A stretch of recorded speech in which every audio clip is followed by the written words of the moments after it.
Hello students, welcome to Eklavya study point. आज की इस वीडियो में हम बात करेंगे क्लास 12 इकोनॉमिक्स की।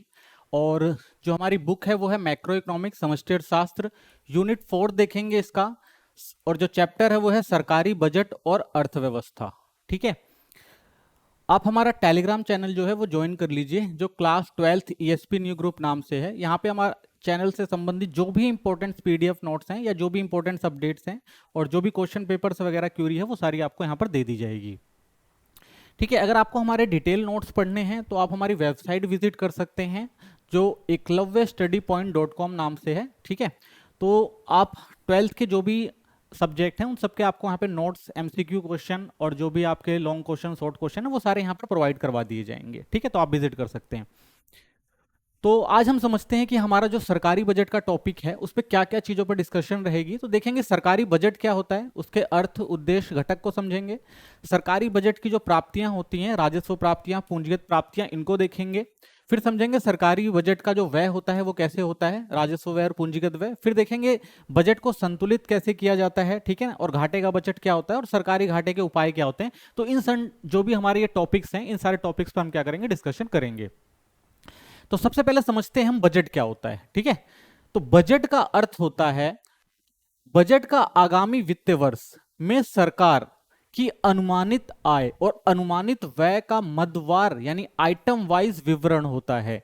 तो जो बजट पेश किया जाता है एक देश के अंदर, वो सरकार के द्वारा बजट पेश किया जाता है। इसलिए हमारे देश के अंदर जो बजट पेश होता है उसे सरकारी बजट कहा जाता है।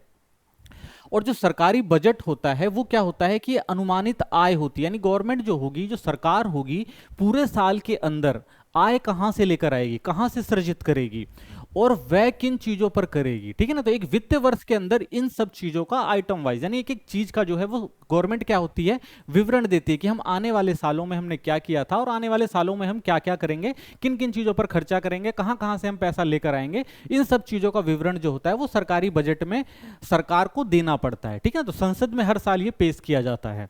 तो आगामी वर्ष के लिए क्या किया जाता है, रोड मैप तैयार किया जाता है कि सरकार किस तरह से क्या करेगी, देश के अंदर जो भी परियोजनाएं हैं इनको कैसे लागू करवाएगी।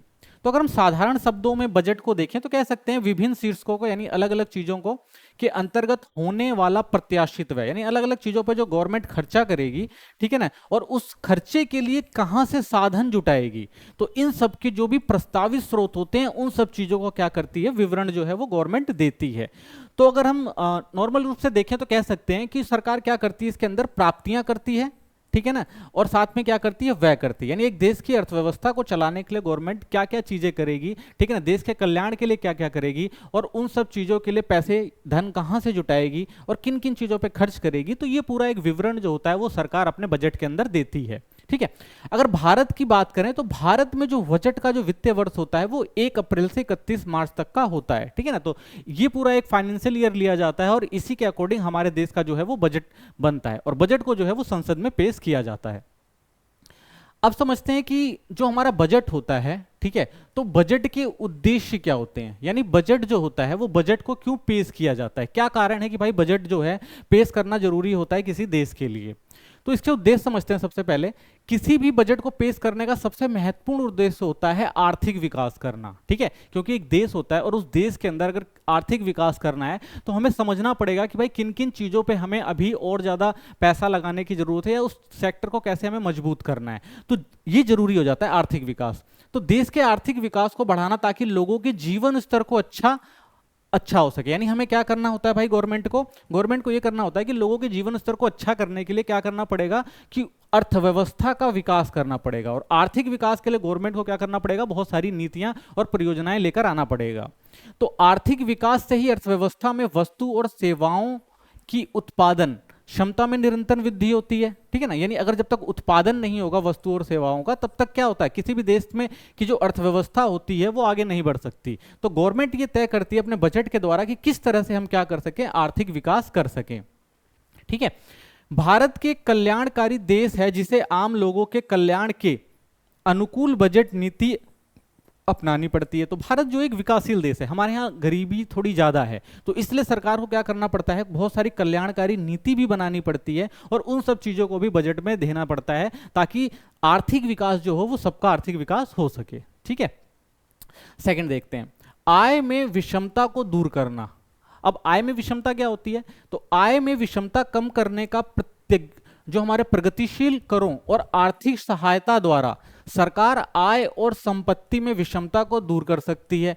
तो आय में विषमता क्या होती है? आपने देखा होगा कि हमारे देश के अंदर बहुत सारे लोग जो हैं वो गरीब हैं, ठीक है, और बहुत सारे जो लोग हैं वो अमीर हैं। तो अमीरों के पास संसाधन सारे हैं लेकिन गरीबों के पास संसाधन नहीं है। तो इसलिए गवर्नमेंट क्या करती है कि प्रगतिशील कर लगा के, यानी ऐसे कर लगाती है जिससे क्या करा जा सके, जो अमीर लोग हैं जिनके पास ज्यादा संपत्ति है उनकी संपत्ति का कुछ हिस्सा लिया जा सके और गरीबों को जिनके पास संसाधन नहीं है उनको दिया जा सके।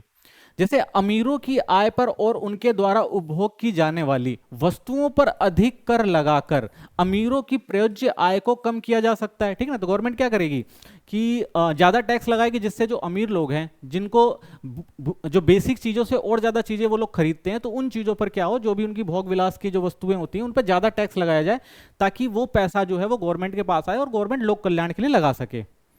गरीबों को आर्थिक सहायता देकर, ठीक है ना, तो उन पैसों को गवर्नमेंट कहां लगा सकती है? आर्थिक सहायता दे सकती है गरीबों को। कैसे? शिक्षा, स्वास्थ्य, ये सारी जो सेवाएं क्या करेगी गवर्नमेंट? मुफ्त देगी। तो इससे क्या होगा, उन्हें सस्ती दर पर जो है राशन भी मिल सकता है। तो इससे क्या होगा, विषमता जो होती है वो दूर होती है। तो ये जो है आय की विषमता को दूर करने का भी कारण होता है कि बजट में ये सारे प्रावधान करती है गवर्नमेंट, नए करों को लगाती है और कुछ जो गरीब लोग हैं उनके लिए बहुत सारी छूटों का ऐलान करती है। तो इससे क्या होता है कि आय में जो विषमता होती है उसको क्या किया जाता है, बजट के अंदर कम किया जाता है।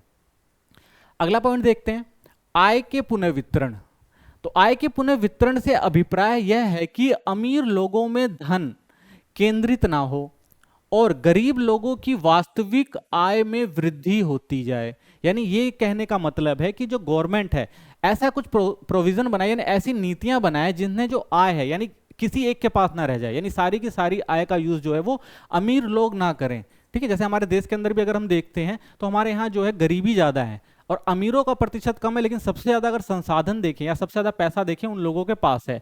तो गवर्नमेंट क्या कर सकती है, उन लोगों से पैसा और लेकर और जो गरीब लोग हैं उन पे क्या कर सकती है, बहुत सारा खर्चा करके उनको भी आर्थिक विकास की तरफ लेकर जा सकती है।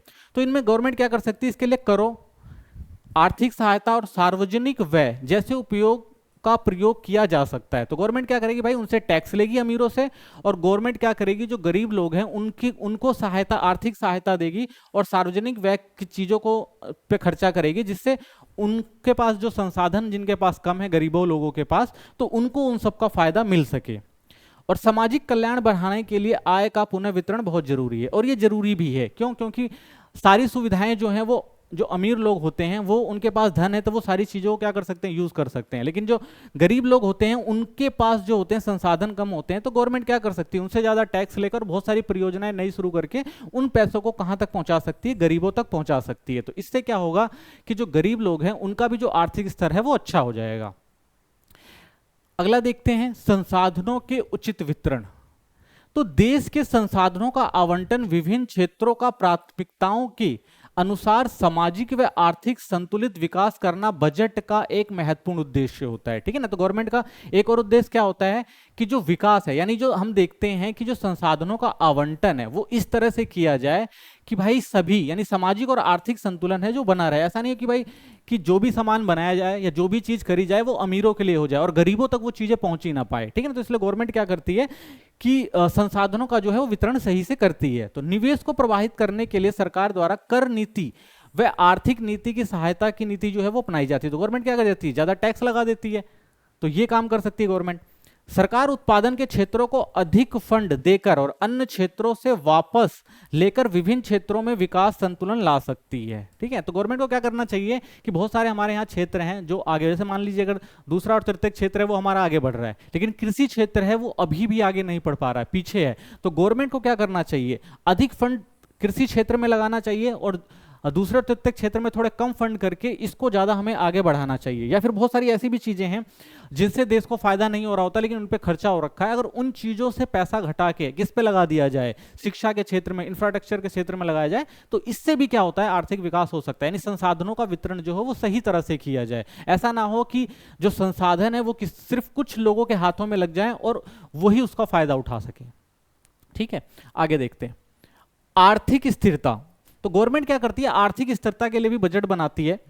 सरकार सामान्य कीमत स्तर को नियंत्रित करके मंदी व तेजी की स्थिति पर काबू पा सकती है, जिससे आर्थिक स्थिरता लाई जा सकती है। इसके लिए करों, आर्थिक सहायता या सार्वजनिक व्यय का उपयोग किया जा सकता है। तो गवर्नमेंट क्या करती है, कई बार क्या होता है कि देश के अंदर मंदी आ जाती है, तो उस समय गवर्नमेंट क्या करती है, मंदी के उससे उभरने के लिए बहुत सारी मौद्रिक नीति बनाती है, ठीक है ना, मुद्रास्फीति को कम करने के लिए, ठीक है। तो ये सारे जो चीजें होती है वो गवर्नमेंट क्या करती है, आर्थिक सहायता देकर या करों में छूट देकर, ये सब चीजें हमने बैंकिंग वाले चैप्टर में देखा था। तो इस तरह से क्या करती है गवर्नमेंट, एक आर्थिक स्थिरता लाती है ताकि हमारी जो अर्थव्यवस्था है वो स्थिर बनी रहे, उसमें गिरावट ना आ जाए, ठीक है। तो ये एक जो तरीका होता है गवर्नमेंट का, आर्थिक स्थिरता भी होती है, बजट के द्वारा वो लेकर आती है, बजट में प्रावधान करके।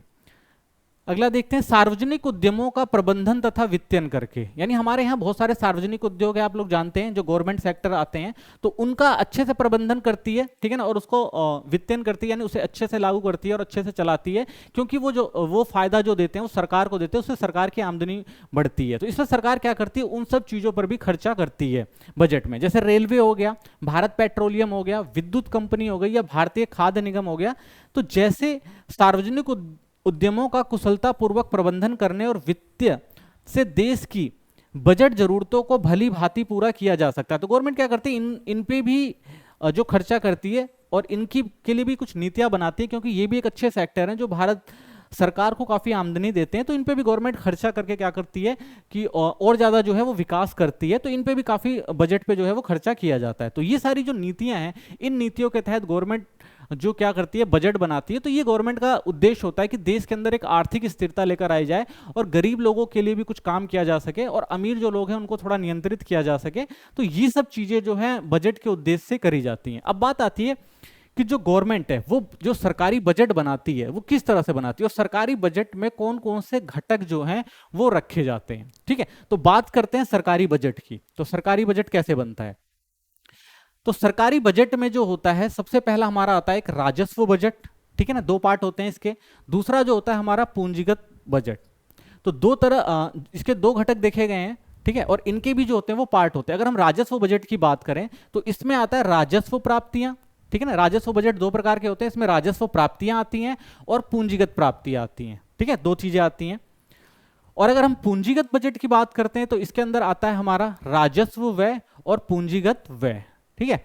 यानी कि यहां से गवर्नमेंट, यानी इन दो सेक्टरों से गवर्नमेंट क्या करती है, प्राप्तियां करती है। जैसे हमने देखा ना, बजट क्या होता है, बजट होता है कि कैसे गवर्नमेंट क्या करेगी, प्राप्तियां करेगी, यानी किस तरह से गवर्नमेंट पैसा, ठीक है ना, मुद्रा को इकट्ठा करेगी, पैसे को इकट्ठा करेगी, ठीक है ना, बजट में। और दूसरा हमने देखा था व्यय, किस तरह से गवर्नमेंट जो है वो व्यय करेगी। तो यही तो हमारा बजट होता है। अगर हम प्राप्तियां और जो व्यय को देखें तो इन्हीं के लिए गवर्नमेंट क्या बनाती है, बजट बनाती है कि भाई किस तरह से हम पैसे को इकट्ठा करेंगे और किस तरह से पैसे को हम खर्च करेंगे, ठीक है। तो ये जो हमारे आते हैं वो राजस्व व्यय और पूंजीगत बजट। तो ये जो हमारे होते हैं राजस्व बजट और पूंजीगत बजट के अंदर आते हैं, जिसमें हमें दो काम करती है गवर्नमेंट। एक क्या करती है, प्राप्तियां करती है कि कहां से पैसा खर्चा करेगी, और दूसरा कहां पे पैसा खर्च करेगी, यानी कहां से प्राप्त करेगी और कहां से खर्च करेगी। ये जो होता है पूरा बजट का एक उद्देश्य होता है, या कह सकते हैं बजट का जो ये होता है एक घटक होता है।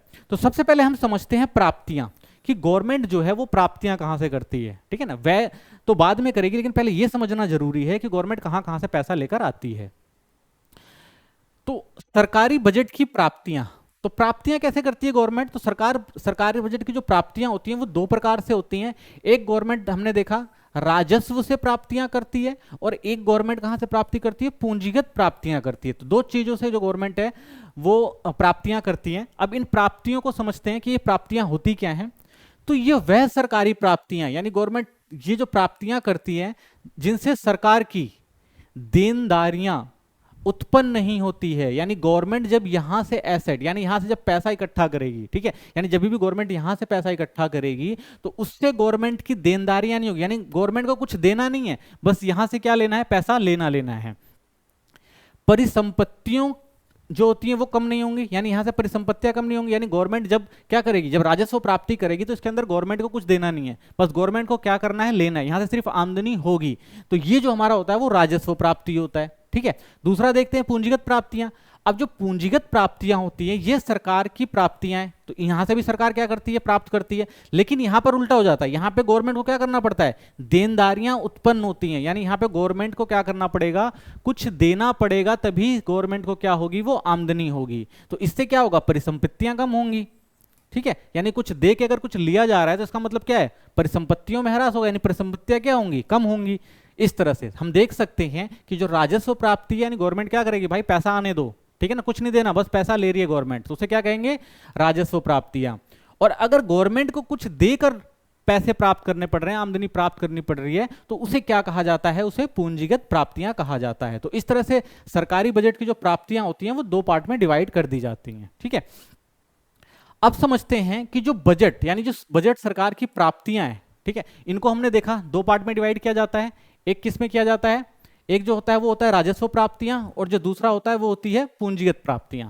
अब समझते हैं कि राजस्व प्राप्तियां यानी गवर्नमेंट जो पैसा ले रही है, यानी बिना कुछ दिए पैसा ले रही है, तो वो कहां से गवर्नमेंट लेकर आती है।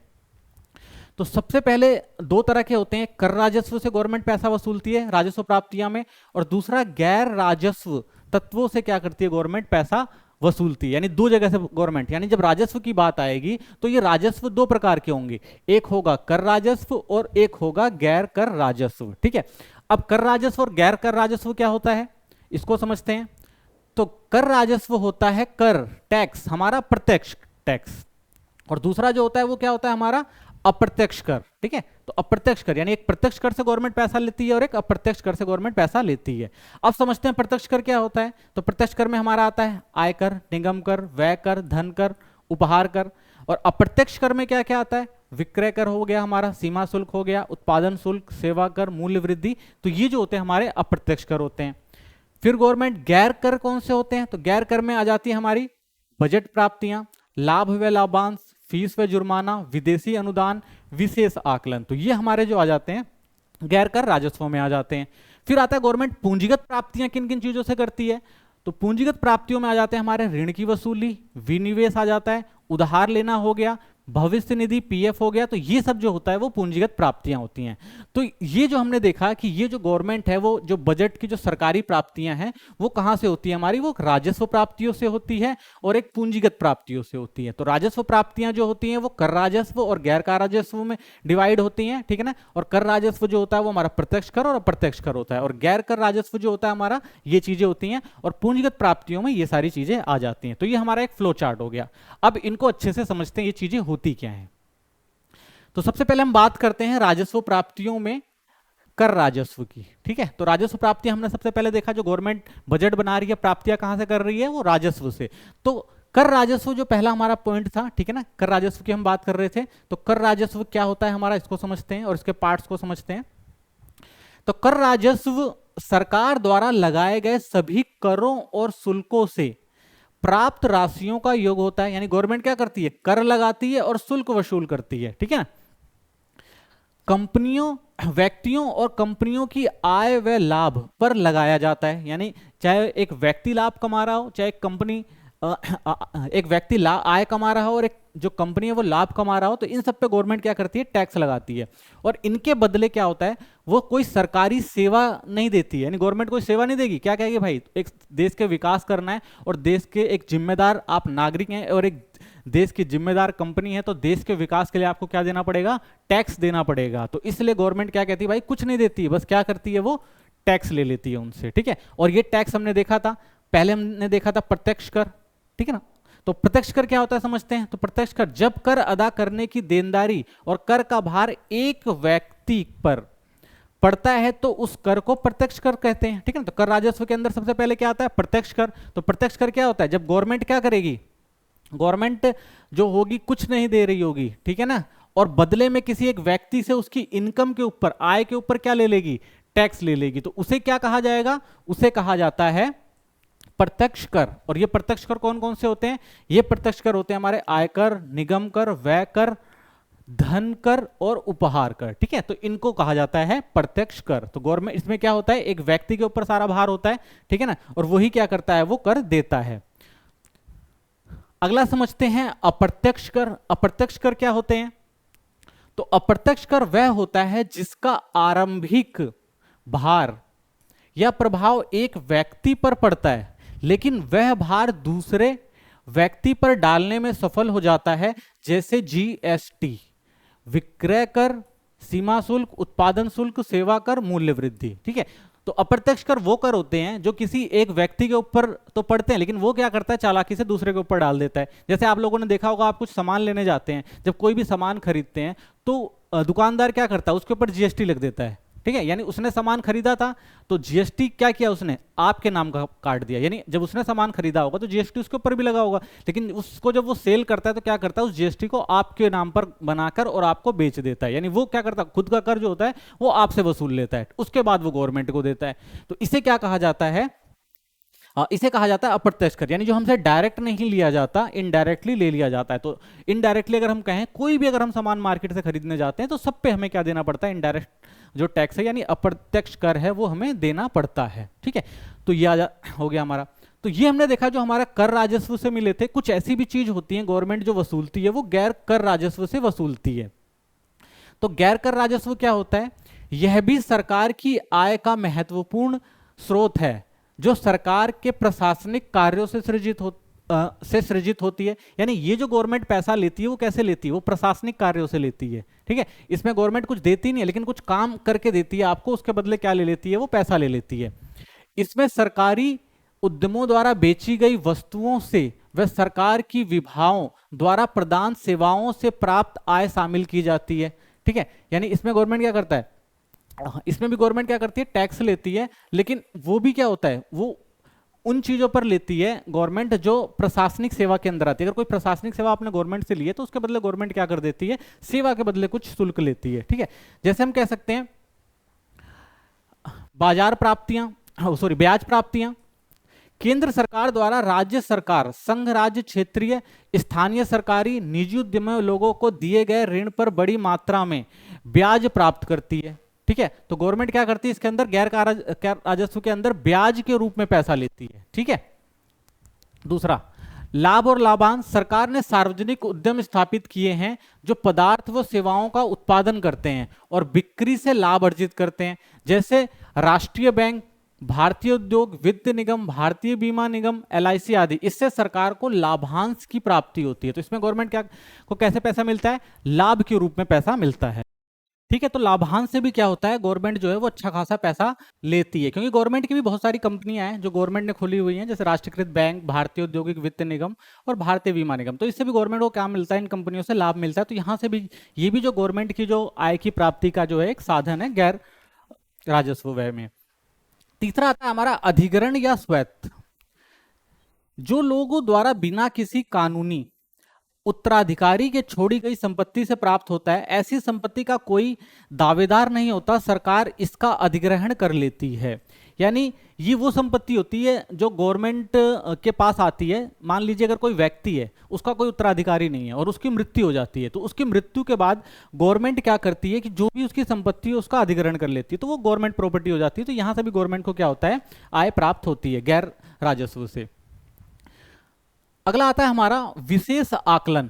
जब सरकार किसी विशेष क्षेत्र में सड़कें, नालियां व पार्क बनवाती है या सीवरेज व्यवस्था उपलब्ध करवाती है, तो वहां के मकान मालिकों से उनकी संपत्ति को पहुंचने वाले लाभ का विशेष आकलन करके सुधारों पर किए गए व्यय का कुछ भाग वसूल करती है। इससे विशेष आकलन कहते हैं, जो सरकार की आय का एक स्रोत बन जाता है।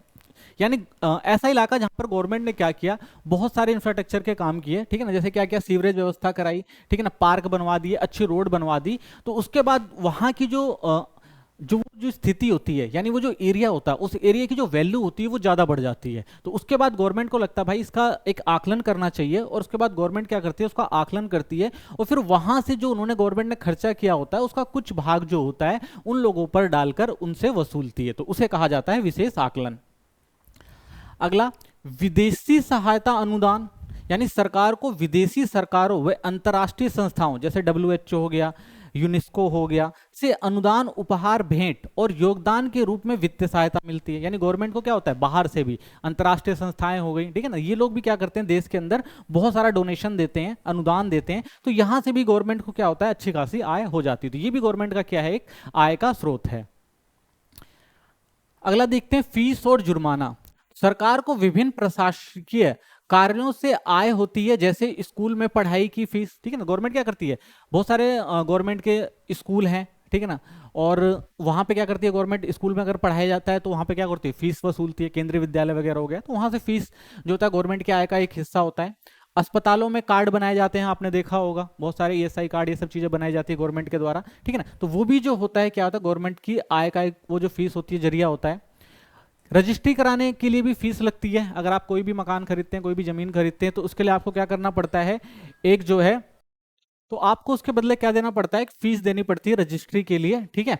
तो यहां से भी गवर्नमेंट की आय होती है। पासपोर्ट बनवाने की फीस लगती है, स्कूटर कार का अगर आपको लाइसेंस बनवाना है उसकी फीस लगती है, ठीक है। और अगर आपने कोई कानून तोड़ दिया है तो उसके जुर्माने के लिए भी गवर्नमेंट क्या करती है, आपसे पैसे लेती है, ठीक है ना। तो ये सारी जो चीजें हैं वो गवर्नमेंट की क्या है, आय का एक तरह से गैर राजस्व के जो स्रोत हैं, ठीक है। यहां से गवर्नमेंट अपनी आय जो होती है वो जनरेट करती है, ठीक है। ये समझ लिया हमने। अब हम समझते हैं पूंजीगत प्राप्तियां। तो वो हमने देखा जो हमारी राजस्व प्राप्तियां थी उनसे क्या होता है, उनसे गवर्नमेंट यानी सरकार जो भी वसूलती है उसके बदले क्या होता है, उनकी देनदारियां नहीं होती, गवर्नमेंट को सिर्फ क्या होता है, लेना होता है। लेकिन जब हम पूंजीगत प्राप्तियों की बात करते हैं, यानी गवर्नमेंट जब यहां से आय का साधन बनाती है तो यहां पर गवर्नमेंट को क्या होता है, देनदारियां होती हैं, यानी गवर्नमेंट को देना पड़ता है, ठीक है। तो समझते हैं इसको।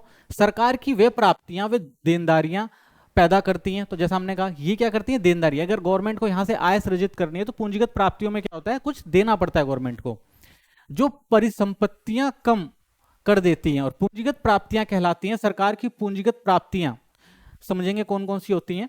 तो ये क्या करेंगी, गवर्नमेंट की जो देनदारियां हैं उनको बढ़ा देगी, यानी अगर गवर्नमेंट को कुछ लेना है तो उसके बदले क्या करना पड़ेगा, देना पड़ेगा, और इससे क्या होगा, गवर्नमेंट की परिसंपत्तियां जो होंगी वो कम होंगी।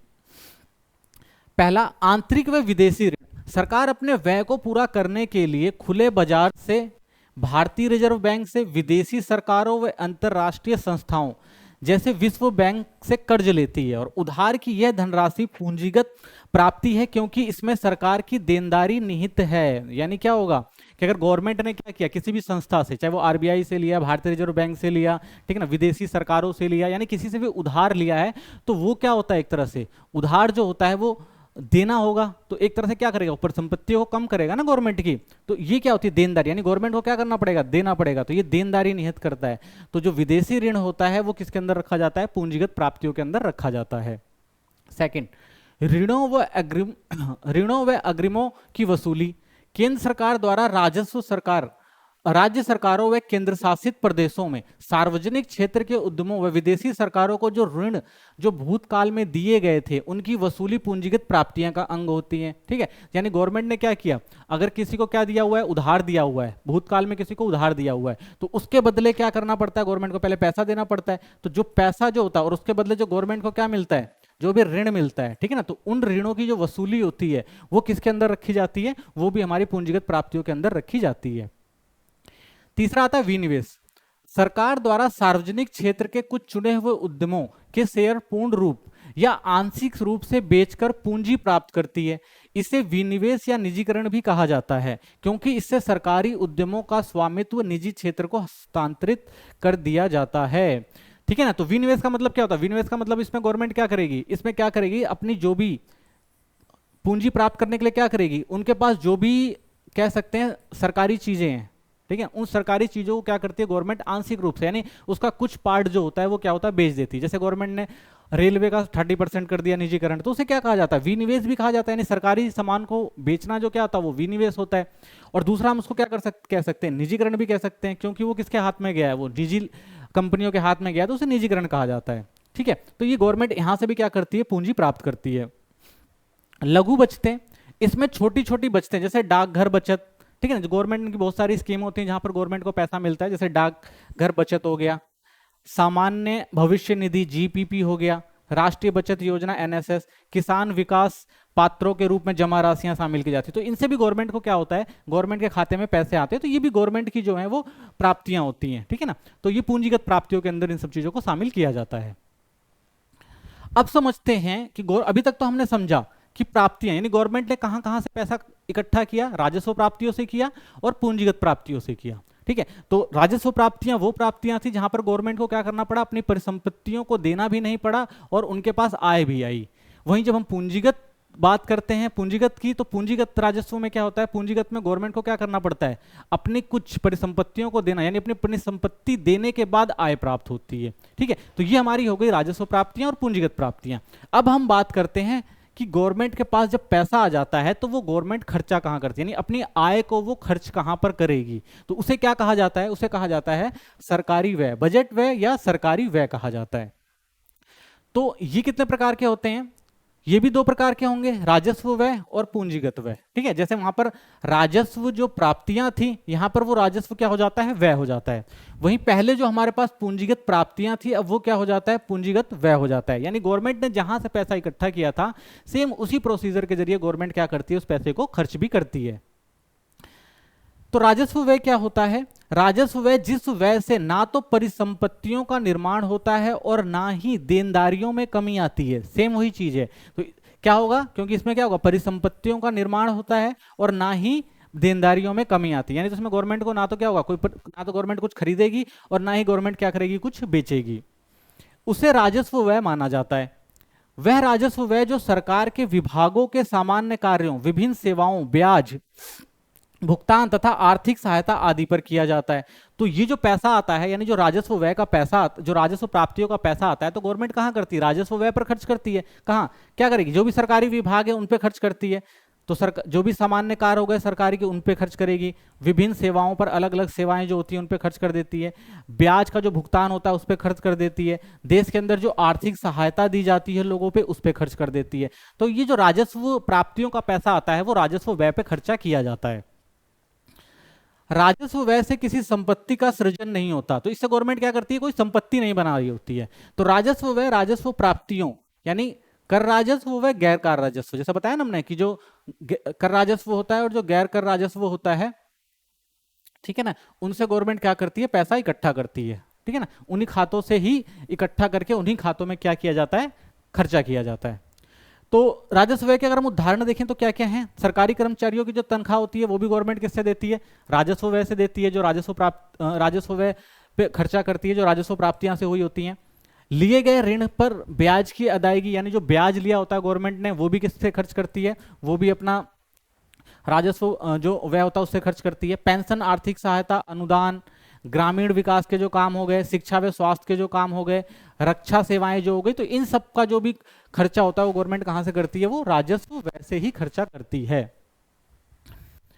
अब आता है पूंजीगत व्यय, कि पूंजीगत व्यय गवर्नमेंट कहां पर करती है, तो जो पूंजीगत प्राप्तियां थी, यानी जो गवर्नमेंट ने पूंजीगत प्राप्तियां करी थी, वहां वो जो आय आई थी गवर्नमेंट, वो कहां खर्च करेगी, तो जिस व्यय के फलस्वरूप परिसंपत्तियों का निर्माण हो या देनदारियों में कमी आए, वह पूंजीगत व्यय माना जाता है। तो पूंजीगत व्यय सरकार की पूंजीगत प्राप्तियों, जिसमें शेष संसार से पूंजी हस्तांतरण भी शामिल है, के खाते से की जाती है। तो जो पूंजीगत हमारी प्राप्तियां थी, जिसमें क्या हमने देखा था कि परिसंपत्तियों का निर्माण किया जाता है, ठीक है, इसमें क्या होगा, गवर्नमेंट अगर कुछ खरीदती है, अगर कुछ देती है तो उसके बदले क्या करेगी, कुछ खरीदेगी, तो उसके बदले जो पैसा आता है वो कहां पे होता है, वो पूंजीगत प्राप्तियों में रखा जाता है। ठीक है, तो उसे क्या माना जाता है, पूंजीगत व्यय माना जाता है।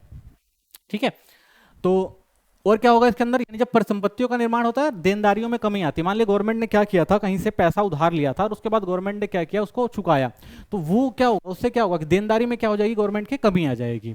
तो इसमें किन किन चीजों को शामिल किया जाता है, भूमि हो गई, इमारतें हो गई, मशीनरी, उपकरण आदि जैसी पूंजीगत संपत्तियों की प्राप्ति पर व्यय। तो इसमें क्या हुआ, गवर्नमेंट की क्या हुआ, परिसंपत्तियों का क्या हुआ, निर्माण हुआ। तो इससे गवर्नमेंट क्या करती है, परिसंपत्तियों का निर्माण करती है, जो पूंजीगत प्राप्तियां होती हैं, ठीक है ना, और वो पूंजीगत व्यय पर जब खर्चा किया जाता है तो वहां पर गवर्नमेंट की क्या होती है, संपत्तियों की प्राप्ति होती है। ठीक है, आगे देखते हैं, शेयर्स की खरीदारी पर व्यय, जब सरकार घरेलू या बहुराष्ट्रीय निगम के शेयर खरीदती है तो सरकार की परिसंपत्तियों में वृद्धि होती है। यानी गवर्नमेंट क्या करती है, पूंजीगत प्राप्तियों का जो पैसा होता है वो किस पे लगाती है, शेयर मार्केट में भी लगा देती है। तो वो क्या करती है, चाहे वो देश के अंदर या बाहर की जो कंपनियां होती हैं उनके ऊपर जो पैसा लगाती है, तो उन्हें क्या कहा जाता है, परिसंपत्तियों में वृद्धि कहा जाता है। इससे क्या हुआ, गवर्नमेंट की जो परिसंपत्तियां बढ़ी हैं, तो ये भी पूंजीगत प्राप्तियों में आता है, पूंजीगत व्यय में आता है। राज्य व केंद्र शासित सरकार तथा सरकारी कंपनियों को दिए गए ऋण शामिल किए जाते हैं। तो इसमें क्या होता है भाई, केंद्र शासित जो भी प्रदेश हो गए या जो भी राज्य सरकारें हो गई, इनको जो ऋण दिया जाता है वो भी कहां, कंपनियों को जो ऋण दिया जाता है वो भी किसमें शामिल किया जाता है, वो भी पूंजीगत व्यय में शामिल किया जाता है। ठीक है, अब समझते हैं बजटीय घाटा। तो अभी तक तो हमने देख लिया कि गवर्नमेंट जो है वो पैसा कहां से लेकर आती है, आय कहां से सृजित करती है, किन किन क्षेत्रों से गवर्नमेंट ने आय इकट्ठा करी, और उसके बाद फिर हमने देखा गवर्नमेंट ने कहां कहां पैसा खर्चा किया। तो गवर्नमेंट की जो राजस्व प्राप्तियां थी या जो गवर्नमेंट का राजस्व व्यय था, क्या वो हमेशा संतुलित रहता है? यानी गवर्नमेंट ने जितना पैसा इकट्ठा किया था तो क्या गवर्नमेंट उतना पैसा खर्च कर लेती है? ठीक है, ऐसा नहीं होता है। कई बार क्या होता है कि गवर्नमेंट जो होती है, जितनी गवर्नमेंट को प्राप्तियां नहीं होती उससे ज्यादा गवर्नमेंट को क्या करना पड़ जाता है, व्यय करना पड़ जाता है। और जब गवर्नमेंट क्या करती है, अपने बजट से ज्यादा व्यय कर देती है, तो उस टाइम गवर्नमेंट को क्या देखना पड़ता है, बजट के घाटे को देखना पड़ता है। यानी उस समय क्या होता है, गवर्नमेंट का बजटीय घाटा होता है। तो वो बजटीय घाटे को किस तरह से रिकवर करती है या क्या क्या उसमें प्रोविजन होते हैं, उन सब चीजों को समझते हैं। तो सबसे पहले समझते हैं बजटीय घाटा क्या होता है।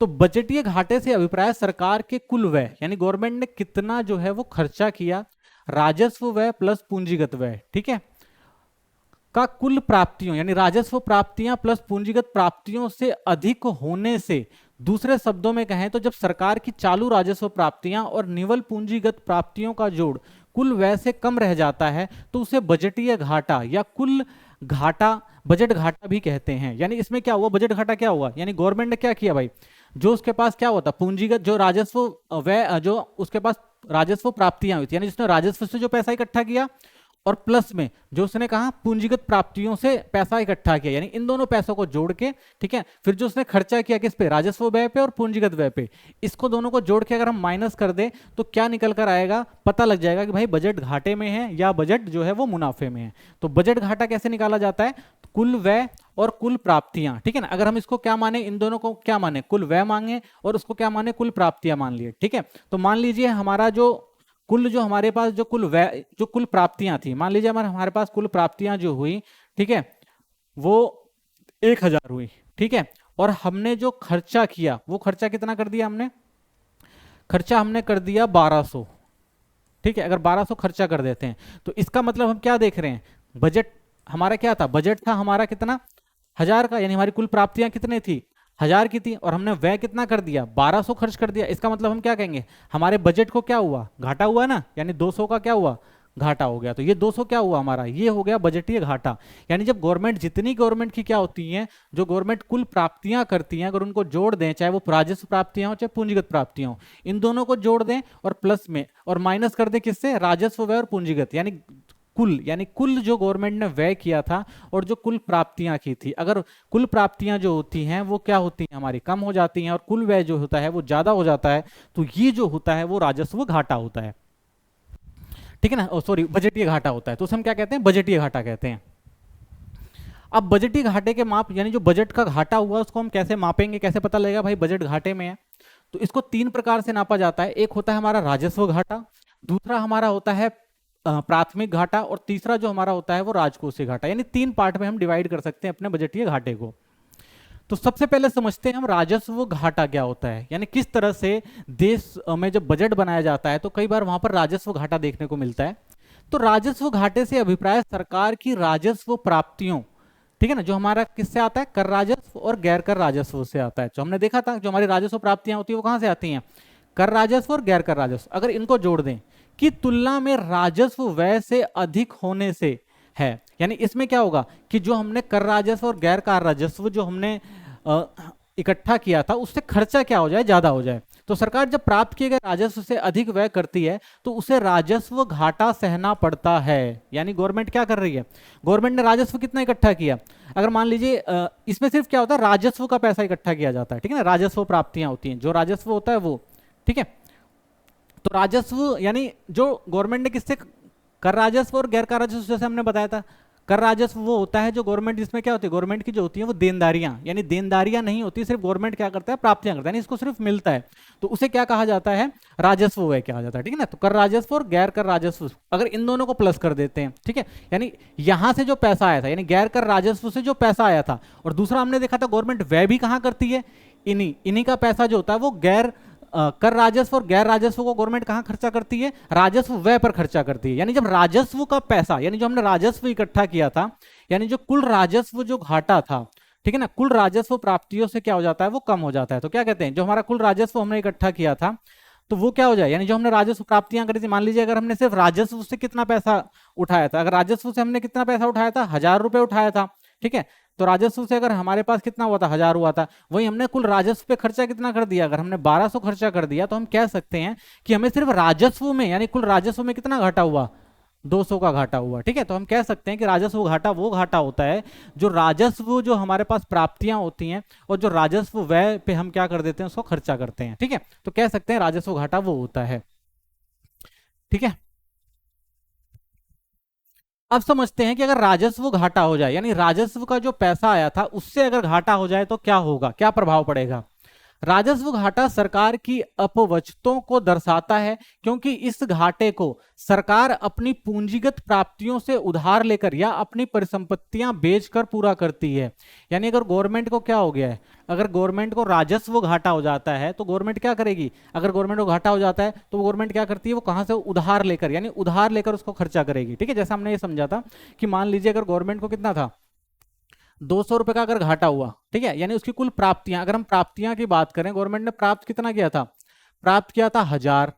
ठीक है, और उसने खर्च कितना करा यानी व्यय कितना किया, व्यय किया उसने कितना, 1200। ठीक है, अब हमें क्या करना है, संतुलित करना पड़ता है, यानी जो हमारा घाटा होता है उसको संतुलित करना है। तो जब घाटे को हम संतुलित करेंगे तो गवर्नमेंट क्या करेगी, ये इसको संतुलन में लाने के लिए क्या करेगी, ये 200 रुपए लेकर आएगी ना, तभी तो संतुलन होगा।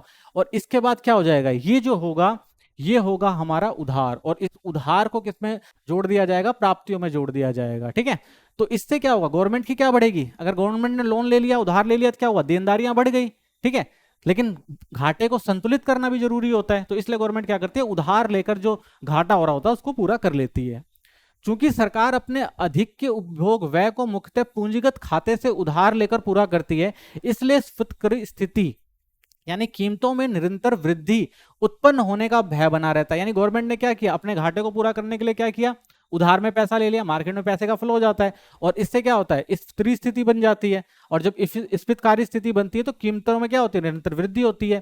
ठीक है, तो ये एक समस्या हो जाती है जब गवर्नमेंट क्या करती है, उधार लेती है। तो आगे देखते हैं, राजस्व घाटे को पूरा करने हेतु के लिए ऋण से कर्ज का भार और बढ़ जाता है, क्योंकि ऋण की राशि और उस ब्याज वापस करना होता है, जिसमें भविष्य राजस्व घाटा और बढ़ता है। अब गवर्नमेंट ने क्या किया, ऋण ले लिया, अब गवर्नमेंट उस ऋण को चुका नहीं पाएगी, यानी एक तो पहले गवर्नमेंट क्या था, घाटे में थी, अब ऋण लिया है तो उसके ऊपर क्या देना पड़ेगा, गवर्नमेंट को ब्याज देना पड़ेगा। हो सकता है गवर्नमेंट उसको फिर ना चुकाए तो फिर क्या लेना पड़ेगा, ऋण लेना पड़ेगा। तो इस तरह से गवर्नमेंट के ऊपर क्या होता है, भार जो होता है वो दिन पर दिन क्या होता है, बढ़ता चला जाता है, और गवर्नमेंट क्या होती है, एक ऐसे जाल में फंस जाती है जहां पर गवर्नमेंट को क्या करना पड़ता है, ब्याज के ऊपर भी ब्याज देना पड़ सकता है। तो ये हमारी अर्थव्यवस्था के लिए जो होता है वो खतरनाक स्थिति हो सकती है। ठीक है, तो राजकोषीय घाटा समझते हैं। अब राजकोषीय घाटा क्या होता है, वो तो हमने सोचा राजस्व, जो राजस्व से हुआ था। अब गवर्नमेंट का एक राजस्व घाटा होता है, यानी गवर्नमेंट जो बजट बनाती है, बजट बनाते टाइम गवर्नमेंट ने जो भी नीतियां बनाई होती हैं, लास्ट टाइम में क्या होता है, जो पूरा जो टोटल किया जाता है जब उसको, तो ये पता लगता है कि भाई गवर्नमेंट का जो राजस्व था वो क्या हो गया, कम हो गया। अब उस घाटे को गवर्नमेंट कैसे पूरा करेगी, तो राजकोषीय घाटे का अर्थ सरकार के कुल व्यय यानी जो हमने राजस्व व्यय और पूंजीगत व्यय का उधार रहित कुल प्राप्तियां, राजस्व प्राप्तियां प्लस उधार बिना पूंजीगत प्राप्तियों से अधिक हो जाता है। ठीक है, तो इसमें क्या होगा, राजकोषीय घाटे में पूरा लिया जाएगा, यानी पूरा जो भी हमने एक बजट बनाया था, बजट में हमने देखा था ना, जो हमारे राजस्व प्राप्तियां होती हैं और जो हमारा राजस्व व्यय होता है, उनको पूरा टोटल किया जाएगा, तो निकाला जाता है राजकोषीय घाटा। तो इसके दो फॉर्मूले होते हैं, कुल राजस्व से अगर हम उधार के बिना कुल प्राप्तियां, ठीक है, इसमें क्या होता है कि जो हम कुल व्यय खर्च करते हैं उसको लिया जाता है, ना कि जो हमने उधार लिया था उसको नहीं काउंट किया जाता है। ठीक है, एक ये होता है। दूसरा तरीका होता है कुल व्यय में राजस्व प्राप्तियां जो होती हैं, जो हमारे पास राजस्व आया है उसमें से क्या करते हैं, उधार रहित जो पूंजीगत प्राप्तियां होती हैं उनको लिया जाता है। ठीक है, जब भी हम बात करेंगे राजकोषीय घाटे की, तो राजकोषीय घाटे में जो होता है हम क्या करेंगे, जो उधार की प्राप्तियां होती हैं वो निकाल दी जाती हैं। ठीक है, और एक चीज हमें और याद रखना है इसके अंदर, इंपॉर्टेंट चीज, जो राजकोषीय घाटा होता है वास्तव में उधार के बराबर ही होता है। यानी जब भी हम राजस्व घाटे की बात करते हैं तो समझ लीजिए वो क्या है, वो उधार है। क्यों, गवर्नमेंट ने एक बजट बनाया और वो बजट जो वो पूरा नहीं हो पाया, और जब वो बजट पूरा नहीं होता तो उसको गवर्नमेंट को क्या होता है, राजकोषीय घाटा होता है। अब उस राजकोषीय घाटों को पूरा करने के लिए गवर्नमेंट को क्या लेना पड़ता है, उधार लेना पड़ता है। तो वो जो उधार होता है वो क्या होता है, वो उधार ही जो होता है वो हमारा राजकोषीय घाटा होता है, यानी उधार को हम राजकोषीय घाटा ही कहते हैं। ठीक है, तो हमने देखा ही था कि जैसे हमने देखा कुल व्यय हमारा क्या होता है, यानी पूरे एक बजट का कुल व्यय और एक बजट की जो हमारी कुल प्राप्तियां थी, ठीक है ना। अगर कुल प्राप्तियां जो हमारी किसके बराबर हो जाए, ठीक है ना, कुल अगर हमारी जो व्यय है हमारा, ठीक है ना, और वो किसके बराबर हो जाए, कुल प्राप्तियों के बराबर हो जाए, तो हमारा बजट क्या होता है, वो संतुलित हो जाता है। यानी बजट क्या होगा हमारा, वो संतुलन में बना रहेगा। लेकिन जब वो बजट संतुलित नहीं हो पाता, तो उस समय क्या होता है, हमारा जो हमारे पास पैसा है, ठीक है ना, जो गवर्नमेंट के पास पैसा है, वो पैसा उतना गवर्नमेंट लगा नहीं पाती है, तो गवर्नमेंट को क्या लेना पड़ता है, उधार लेना पड़ता है। और वो उधार किस में जुड़ जाता है, गवर्नमेंट के राजकोष में जुड़ जाता है। तो इसीलिए उस राजकोषीय घाटे को क्या कहा जाता है, उधार भी कहा जाता है। ठीक है ना, तो वो राजस्व घाटा हमेशा किसके बराबर होता है, उधार के बराबर होता है। ठीक है, तो हम बाद में जब इंपॉर्टेंट क्वेश्चन देखेंगे तो उस टाइम में इसके न्यूमेरिकल्स भी कर देखेंगे कि किस तरह से हम निकालते हैं इसके न्यूमेरिकल्स को। आगे देखते हैं प्रभाव क्या होगा अगर मान लीजिए हमारे यहाँ क्या हो जाए, घाटा हो जाए। ये अगर हमारे पास राजकोषीय घाटा हो जाए तो क्या होगा, स्फीति की स्थिति हो जाएगी। ठीक है ना, स्फीतकारी स्थिति हो जाएगी। तो स्फीतिकारी स्थिति में क्या होता है पता ही है आपको, कीमतों में निरंतर वृद्धि की स्थिति होती है। तो पैदा होने की संभावना बनी रहती है, क्योंकि घाटे को पूरा करने के लिए सरकार आरबीआई से ऋण लेती है, जिसके लिए आरबीआई को नए नोट छापने पड़ते हैं, और फलस्वरूप अर्थव्यवस्था में मुद्रा की मात्रा बढ़ने से कीमतों में बढ़ने की स्थिति पैदा हो जाती है। ठीक है ना, तो हमने कहा ना स्फीतकीय अंतराल हो जाता है। क्यों हो जाता है ये, क्योंकि हमारी जो अर्थव्यवस्था होती है वो क्या होता है, वो कमजोर पड़ जाती है, क्योंकि हमारे पास क्या है, राजकोषीय घाटा है। तो हम क्या करेंगे, या तो उधार लेंगे। अब उधार गवर्नमेंट सरकार किससे लेगी, आरबीआई से लेगी। और आरबीआई पैसा कहां से लाता है, आरबीआई तो पैसा नोट छाप कर ही लेकर आएगा। और जैसे ही गवर्नमेंट ने क्या किया, जैसे आरबीआई ने नोट छापा तो मनी का सर्कुलेशन क्या होता है, मार्केट में ज्यादा होता है, पैसा ज्यादा आ जाएगा, लोगों के पास पैसा आ जाएगा। और जब पैसा आता है तो कीमतें क्या होती हैं, बढ़ने लग जाती हैं। ये सब चीज हम जानते ही हैं। तो इससे क्या होगा, इससे हमारे अर्थव्यवस्था पर जो होगा वो बुरा प्रभाव पड़ता है। दूसरा, विदेशों पर निर्भरता। विदेशों से ऋण लेने के कारण देशों का भारत में आर्थिक व राजनीतिक हस्तक्षेप बढ़ जाएगा। अब मान लीजिए हमें अपना अगर राजकोषीय घाटा पूरा करना है, तो हमें दूसरा रास्ता क्या होगा, हम क्या करेंगे, हम दूसरा करेंगे भाई, विदेशों से ऋण लेंगे। ठीक है ना, अगर हम विदेशों से ऋण लेते हैं तो विदेश जो ऋण देते हैं वो किस बदले में ऋण देते हैं, कहते हैं भाई आप हमारी बातें मानेंगे। तो उससे क्या होगा, वो हमारे देश के अंदर क्या करेंगे, आर्थिक और राजनीतिक रूप से हस्तक्षेप करेंगे। तो किसी देश की स्वतंत्रता को भी इससे धक्का लग सकता है। तो ये भी एक अच्छी स्थिति नहीं होगी। ऋण का फंदा। तो राजकोषीय घाटा ऋण से पूरा किया जाता है। जैसा हमने देखा कि जब भी राजकोषीय घाटा होता है तो वो क्या होता है, राजकोषीय घाटा उधार से पूरा किया जाता है। और जब उधार से पूरा किया जाएगा तो इससे सरकार द्वारा लिए गए ऋण की मात्रा बढ़ जाती है, और भविष्य में बढ़ते ब्याज के साथ ऋण वापस करने की देनदारियां भी बढ़ती जाती हैं, जो अंत में ऋण का एक कुछ चक्र या फंदा तैयार कर देती हैं। ठीक है, यानी अगर गवर्नमेंट टाइम से ऋण दे देती तो ठीक है, नहीं देगी तो फिर ऋण के बदले फिर ऋण आ जाएगा। और इससे क्या होता है, धीरे धीरे गवर्नमेंट क्या होगी, एक ऋण के कुछ चक्र में फंसेगी, जो हमारी अर्थव्यवस्था को खराब कर सकता है। उच्च राजकोषीय घाटा और कम जीडीपी वृद्धि का दुष्चक्र चलेगा। ठीक है ना, अगर हमारा राजकोषीय घाटा जितना ज्यादा बढ़ता है उतना ज्यादा हमारी जीडीपी जो होती है वो क्या होती है, कम होती जाती है। लोग उत्पादन करना कम कर देते हैं। तो लगातार राजकोषीय घाटा एक ऐसी स्थिति को जन्म देता है जहां उच्च राजकोषीय घाटे के कारण जीडीपी वृद्धि कम हो जाती है। ठीक है, और क्या कम जीडीपी वृद्धि के कारण राजकोषीय घाटा उच्च हो जाता है। यानी देखो, एक तो क्या होगा, अगर हमारा राजकोषीय घाटा बढ़ता जा रहा है तो उसका ये कारण होगा, ऐसी स्थिति होगी कि भाई हमारी जीडीपी बढ़ ही नहीं रही होगी। और जितनी हमारी जीडीपी नहीं बढ़ेगी उतना क्या होगा, जितनी जीडीपी वृद्धि कम होती जाएगी उतनी हमारी अर्थव्यवस्था क्या होगी, और खराब होती चली जाएगी। तो इस स्थिति से भी जो होता है निपटना पड़ता है जब राजकोषीय घाटा होता है। तो पांचवा, सरकार की विश्वसनीयता में कमी आती है। उच्च राजकोषीय घाटा यानी बढ़ता राष्ट्रीय ऋण घरेलू और अंतर्राष्ट्रीय मुद्रा बाजार में सरकार की विश्वसनीयता को कम करता है।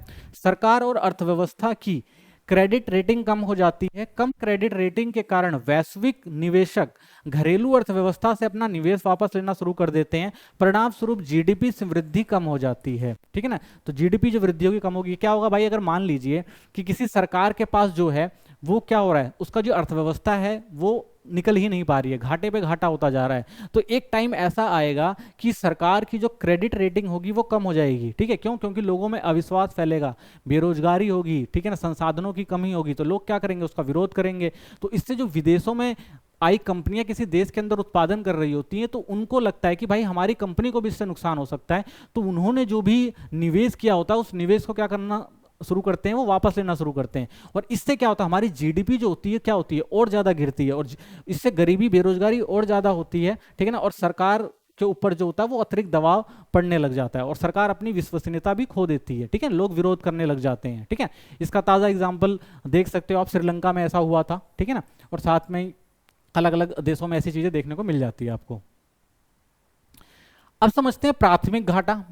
ठीक है, तीसरा जो हमारा है, यह राजकोषीय घाटा सरकार और भुगतान के लिए किए जाने वाले ब्याज का अंतर है, अतः इसका अनुपान राजकोषीय घाटे की ब्याज की अदायगियों घटाने से लगाया जाता है। तो प्राथमिक घाटे को निकालना जो होता है वो बहुत आसान होता है। हम क्या करते हैं, जो भी हमारा राजकोषीय घाटा होता है, यानी जो भी हमने उधार लिया होता है, उसमें से हम क्या माइनस कर देते हैं, जो ब्याज की अदायगी होती है। ठीक है ना, तो जो हमारा राजकोषीय घाटा है, अगर उसमें से हम क्या कर देंगे, सिर्फ ब्याज को माइनस कर देंगे, तो हमारा क्या आ जाता है, प्राथमिक घाटा आ जाता है। यानी जो भी गवर्नमेंट ने उधार लिया होता है, उसका जो इंटरेस्ट ऑफ पेमेंट होता है, उसको हम क्या कर देते हैं, माइनस कर देते हैं। ठीक है, इसका महत्व क्या है, दोनों में अंतर स्पष्ट है कि जहां राजकोषीय सरकार की ब्याज समेत उधार की जरूरत दर्शाता है, वहां प्राथमिक घाटा सरकार की ब्याज रहित उधार की जरूरत दर्शाता है। यानी इसमें क्या होता है, गवर्नमेंट को इंटरेस्ट ऑफ जो पेमेंट होता है वो देना पड़ता है, यानी इंटरेस्ट तो देना पड़ता है। ठीक है, तो यानी कि जब गवर्नमेंट अगली बार बजट बनाएगी तो ये तो गवर्नमेंट को क्या करना पड़ेगा, रखना ही पड़ेगा, यानी ब्याज तो उनको रखना ही पड़ता है, तो इसलिए होता है प्राथमिक घाटा। ठीक है, अब आता है कि जो हमने पूरा बजट बनाया और बजट में हमने घाटा देखा, तो जो बजट होता है तो गवर्नमेंट क्या करती है, उस बजट को संतुलित करने का प्रयास करती है। ठीक है, कई बार बजट जो होता है वो संतुलित होता है, कई बार बजट जो होता है असंतुलित होता है। तो संतुलित और असंतुलित बजट क्या होता है और उसके फायदे और नुकसान क्या होते हैं, ये समझते हैं। संतुलित बजट और असंतुलित बजट। संतुलित बजट क्या होता है, सरकार का वह बजट जिसमें सरकार की अनुमानित प्राप्तियां, यानी जो राजस्व और पूंजीगत प्राप्तियां हैं, सरकार के अनुमानित व्यय के बराबर दिखाई गई हो, संतुलित बजट कहलाता है। यानी गवर्नमेंट ने क्या किया भाई, जितना उन्होंने अनुमानित किया था कि भाई हम यहां से पैसा इकट्ठा कर लेंगे और इतना पैसा हम क्या कर देंगे, खर्चा कर देंगे। यानी अगर हमारा संतुलित बजट कब हो जाएगा, जब जितना गवर्नमेंट ने बजट बनाया था कि कितना प्राप्त करेंगे और कितना खर्च करेंगे, ये अगर दोनों बराबर हो जाता है तो इसका मतलब हमारा बजट जो है वो क्या हो जाता है, संतुलित हो जाता है। ठीक है, अब संतुलित बजट के मुख्य गुण क्या है, यह वित्तीय स्थायित्व को यकीनी बनाता है। यानी इससे क्या होता है, हमारी जो वित्तीय स्थिति है वो क्या होती है, स्थायी बनी रहती है। यह फिजूल खर्ची से बचाता है, यानी इससे क्या होता है कि फिजूल खर्ची नहीं हो रही होती है। ठीक है, और संतुलित बजट के दोष क्या है, आर्थिक विकास की प्रक्रिया अवरुद्ध हो जाती है। यानी गवर्नमेंट क्या करता है, सिर्फ एक चीज पर जितना उसके पास पैसा है उस पर उतना पैसा लगा रहा है, आगे की चीजें सोचना बंद कर देता है, तो इसलिए हमारे आर्थिक विकास को क्या करता है, ये अवरुद्ध करता है। कल्याणकारी पगों का क्षेत्र सीमित हो जाता है। यानी गवर्नमेंट क्या करेगी, जब ज्यादा रिस्क ही नहीं लेगी, उधार लेके और चीजों को शुरुआत करने की कोशिश नहीं करेगी, तो कल्याणकारी जो कदम होते हैं उससे गवर्नमेंट क्या करती है, अपने को पीछे हटाती है।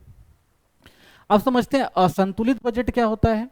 तो असंतुलित बजट वह बजट होता है जिसमें सरकार की प्राप्तियां व्यय बराबर नहीं होते। यानी इसमें जो गवर्नमेंट ने जितना अनुमान लगाया था, अनुमानित अनुमान था, ठीक है ना, उससे क्या उतना खर्चा जो होता है वो नहीं हो पाता।